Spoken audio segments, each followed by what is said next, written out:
Тіл майданы қозғалысы Қазақстан Республикасының прокурорына мынандай сұрақ қояды. Қазір осы жерде видео саламыз. Осы видеода қазақ ұлтын қорлап, кемістіп, крыси деп айтып атқан әйелді тауып жазалауды талап етеміз.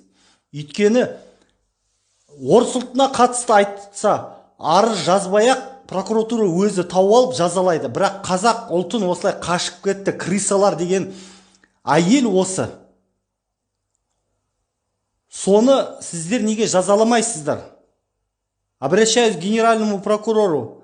Примите меры в отношении этой женщины, которая оскорбила всю казахскую нацию. Обращаюсь вам на русском языке, так как на государственном казахском языке на мои обращения вы не отвечаете. Вы, наверное, не владеете казахским государственным языком.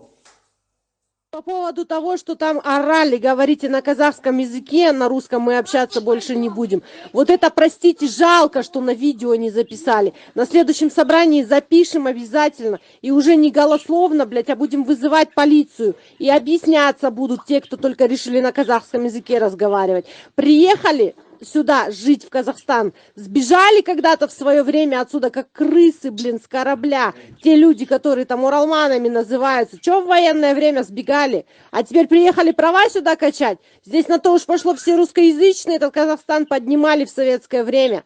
А вы приехали на все готовенькое, блядь. Начали тут умничать за язык. Всегда было все на русском и на казахском языке параллельно, а не так, как мы общаемся только на казахском. Все ноты, блядь, попутали.